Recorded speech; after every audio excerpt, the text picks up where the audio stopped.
Well, silver just fell out of a tree. And no, this isn't a typo.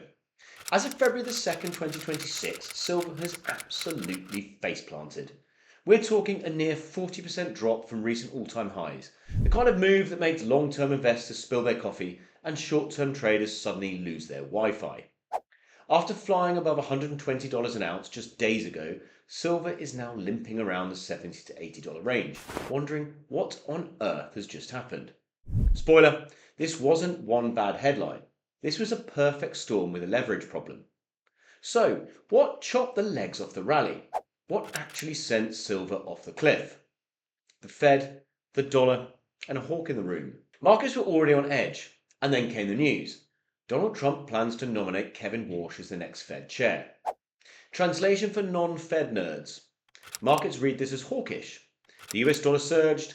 Precious metals immediately felt unloved. A stronger dollar is basically kryptonite for silver, especially when the trade is crowded and juiced with leverage. Once the dollar popped, silver didn't just slip, it slid down the banister. Margin calls, the silent assassin. Then came the real accelerant.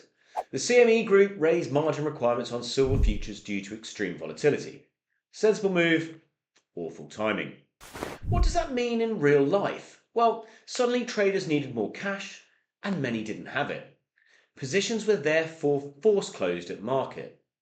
This is how sell-offs turn into avalanches. Not panic, mechanics. The great "I'll just take profits" moment. Let's be honest, silver had gone full beast mode.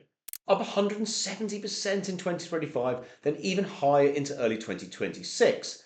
At some point, people were always going to say, you know what, that's enough silver for one lifetime. Once prices stalled and sentiment flipped, profit taking turned into a speculative unwind, especially in China, where trading volumes have been spicy and liquidity was thinning around Lunar New Year. Fast money out equals fast move down. I'll do some simple maths for you. Thin liquidity plus broken levels equals chaos. Silver isn't gold. It's thinner, jumpier, and way more dramatic. Once key technical levels snapped, algos woke up, stop losses detonated, and suddenly everyone was selling because everyone else was selling. That's how you go from healthy correction to why is my chart vertical? And where are we now? And this is of today, February the 2nd, 2026. Here are the facts. Silver is down between 38 and 40% from January highs. Spot prices briefly dipped into the mid $70. MCX futures fell even harder. But some bargain hunters are poking the market, albeit cautiously. This isn't dead money, but it's certainly shell-shock money. So let's check in on gold very quickly. Well, gold didn't escape, but it definitely handled the fall better.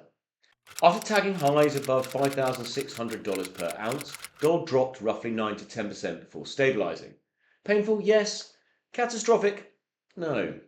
Big institutions like JP Morgan are still bullish, floating forecasts north of $6,300 per ounce by the end of 2026, driven by central bank buying and long-term real asset demand. Silver just feels everything. Louder. And what actually matters from here? Well, the dollar and the Fed noise. If the dollar keeps flexing or Fed rhetoric stays hawkish, metals could stay under pressure. Then you've got your margin rules and positioning. Any further tweaks from exchanges could keep volatility elevated, especially in leveraged markets. And then let's look at physical versus paper. Here's the interesting bit. Industrial demand such as solar and electronics manufacturing hasn't vanished. Paper prices collapsed, physical demand did not. That disconnect is worth watching.